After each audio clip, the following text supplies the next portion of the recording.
Hai teman-teman semua, kembali lagi dengan saya Ita Rahma di Katanya Google Pastinya.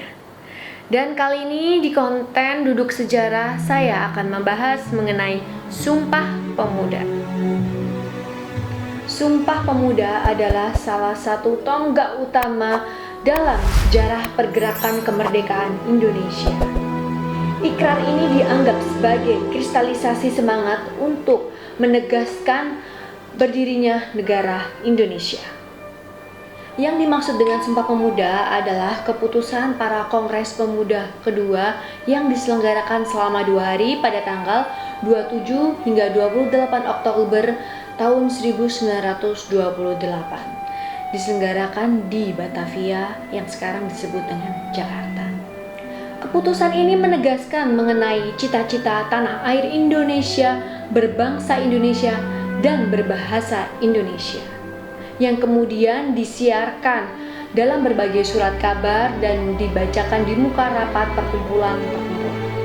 Kali ini saya akan membacakan bunyi 3 keputusan Kongres tersebut yang sekarang tercantum pada prasasti dinding Sumpah Pemuda. Sumpah Pemuda. Kami, putra dan putri Indonesia, mengaku bertumpah darah satu tanah air Indonesia. Kami, putra dan putri Indonesia, mengaku berbangsa satu bangsa Indonesia.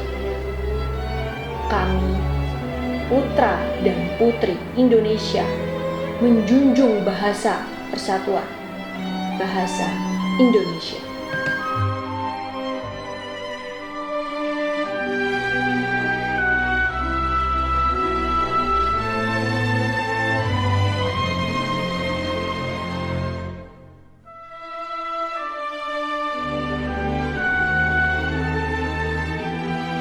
Dari berbagai sumber, berikut adalah 13 tokoh di balik pembuatan teks Sumpah Pemuda.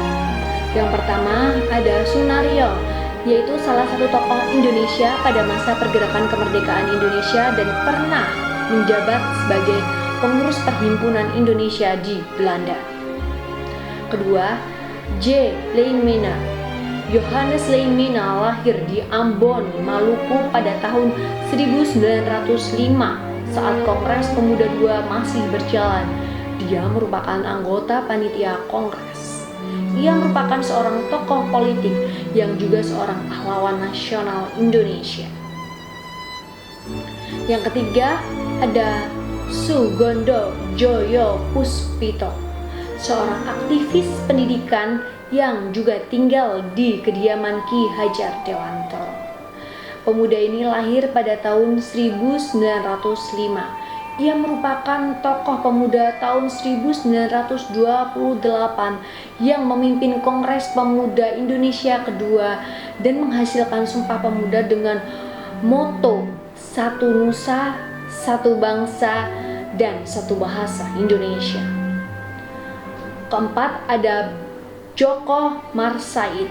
Ia merupakan wakil ketua saat Kongres Pemuda berlangsung. Selain itu, Djoko sendiri merupakan ketua dari Jong Java.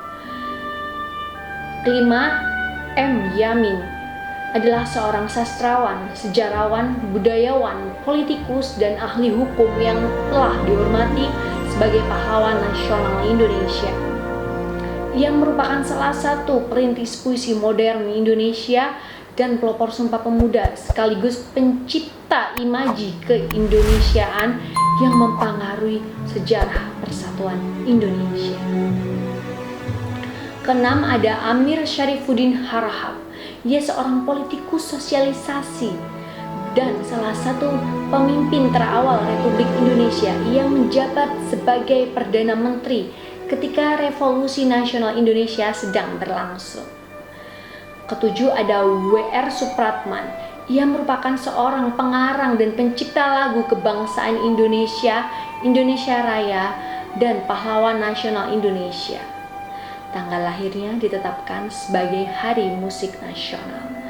W.R. Supratman adalah seorang pahlawan Indonesia. Ia lahir di Purworejo, Jawa Timur pada tanggal 9 Maret 1903. Yang kedelapan ada S. Mangunsarkoro, pejuang di bidang pendidikan nasional. Ia dipercayai menjadi Menteri Pendidikan dan Kebudayaan Indonesia pada tahun 1949 hingga tahun 1950. 9 ada Kartosuwiryo. Kartosuwiryo seorang tokoh Islam Indonesia yang memimpin pemberontakan Darul Islam melawan pemerintah Indonesia pada tahun 1949 hingga tahun 1962. Yang ke-10 ada Kasman Singo Dimejo. Ia pernah menjadi Jaksa Agung Indonesia periode 1945 hingga 1946 dan juga mantan Menteri Muda Kehakiman pada Kabinet Amir Syarifuddin II. Yang ke-11 ada Muhammad Rum. Rum merupakan aktivis pemuda sekaligus mahasiswa hukum. Rasa nasionalisme tumbuh dalam dirinya setelah mendapat perlakuan diskriminatif di sekolah Belanda. Yang ke-12 ada Aka Gani. Pria bernama asli Adnan Kapau Gani ini merupakan aktivis pemuda yang lahir di Palembang, Sumatera Barat pada tahun 1905. Dia bergerak dalam organisasi Young Sumatera Bond yang merupakan seorang dokter, politisi, dan tokoh militer Indonesia. Dia pernah menjabat sebagai Wakil Perdana Menteri pada Kabinet Amir Syarifuddin I dan Kabinet Amir Syarifuddin II. Yang ke-13 terakhir ada Si Kong Leong.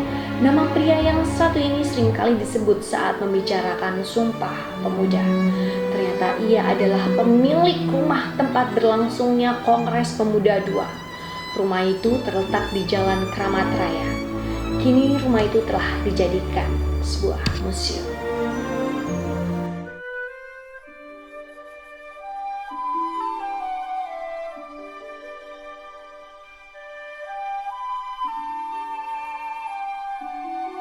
Sumpah Pemuda. Satu. Kami putra dan putri Indonesia. Mengaku bertumpah darah yang satu. Tanah Indonesia. Dua. Kami putra dan putri Indonesia. Mengaku berbangsa yang satu, bangsa Indonesia. Tiga. Kami